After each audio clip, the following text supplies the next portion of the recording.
I recently talked about the 1974 plans for Crossrail, or what would become the Elizabeth line. Well, while I was diving down that particular rabbit hole, I came across some more early ideas for Crossrail that I think are interesting enough to merit another video. These ones date from 1989, and the Central London Rail Study. What I found particularly interesting about the 1974 study was that it proposed two Crossrail lines instead of the one we got. The 1989 study proposes three lines.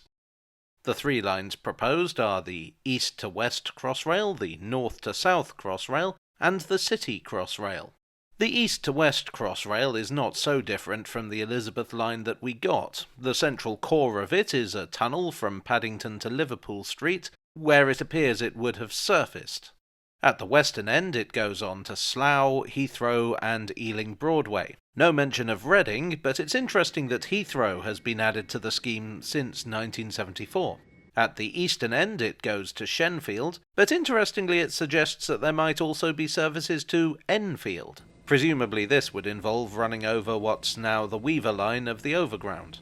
There's also no branch to Abbey Wood and the Docklands, presumably because at that time Canary Wharf was still under construction, and no one was aware of the impact it would have on the area. The intermediate stations on the core are Bond Street, Tottenham Court Road and Farringdon, which of course are the ones we have today. The 1974 proposal for stations at Ludgate, Marble Arch and Covent Garden has been abandoned. The most interesting might-have-been aspect of this plan, in my opinion at least, is a branch at the western end. This would go to Marylebone and then run on to the Chiltern Main Line to Aylesbury. It would also take over part of the Metropolitan line, running to Watford and Uxbridge. We'd be looking at a very different tube map if that had gone ahead. The north-to-south one is completely new. The most likely version would have been a core tunnel that started somewhere around Primrose Hill, with trains from Watford, Tring and Milton Keynes diving underground here. The line runs into Euston, then heads through Tottenham Court Road, Piccadilly Circus and Victoria. In Battersea, it resurfaces and runs over the suburban lines to Crystal Palace, Sutton and Thornton Heath. This wasn't the only possibility, though.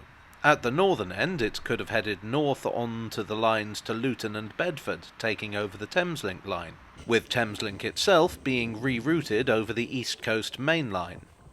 A third version would also have done this, but would have bypassed Euston in favour of King's Cross St Pancras. Had this happened, I wonder if we would have the Overground as we do today. For instance, would the service we know as the Lioness Line have been incorporated into North-South Crossrail?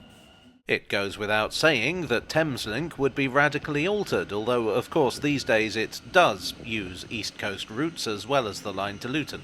Who knows, maybe this version of Crossrail would have become Thameslink 2 or something.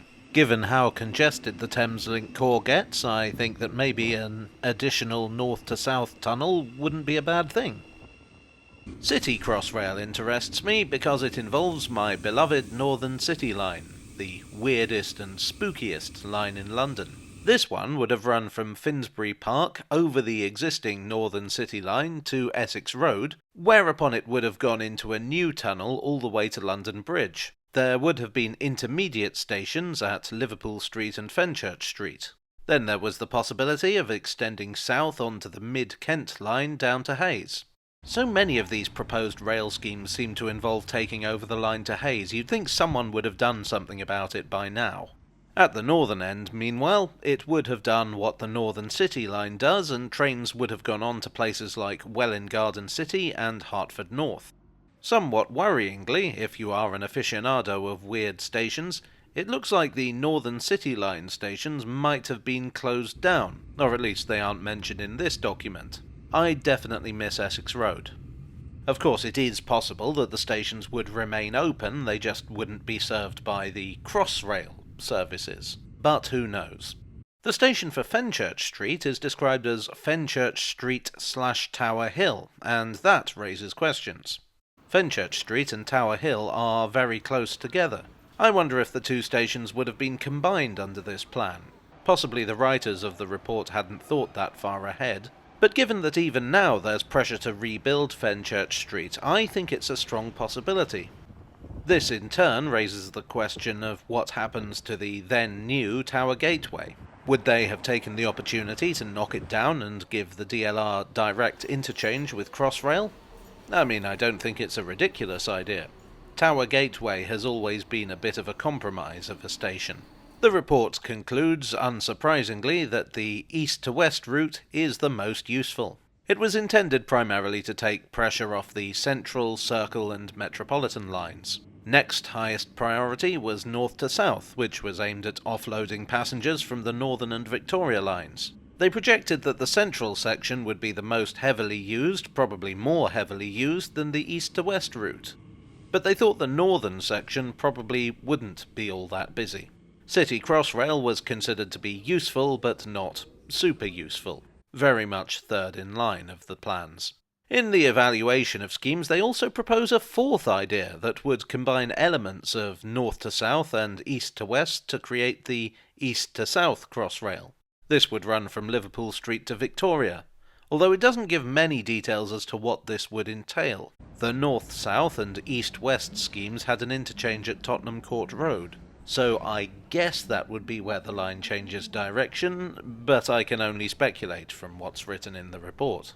The Elizabeth line is one of those schemes that took a lot of evolution to get to where it is now, for better or for worse. We can see some elements of the rejected schemes in developments that did take place, and indeed developments planned to take place. A tunnel from Primrose Hill was one of the proposals for High Speed 2. The Thameslink does indeed run up the East Coast Main Line, but, fortunately for the time being at least, it looks as if they're leaving the Northern City Line alone. I realise my priorities are kind of messed up here. Well, I do hope you enjoyed today's video. If you did, please do leave a like and consider subscribing for more. I would like as ever to thank my donors on Ko-fi, on Patreon and here on YouTube for your generous support. You are the rebuild to my Fenchurch Street. And I will see you all again very soon. Cheerio.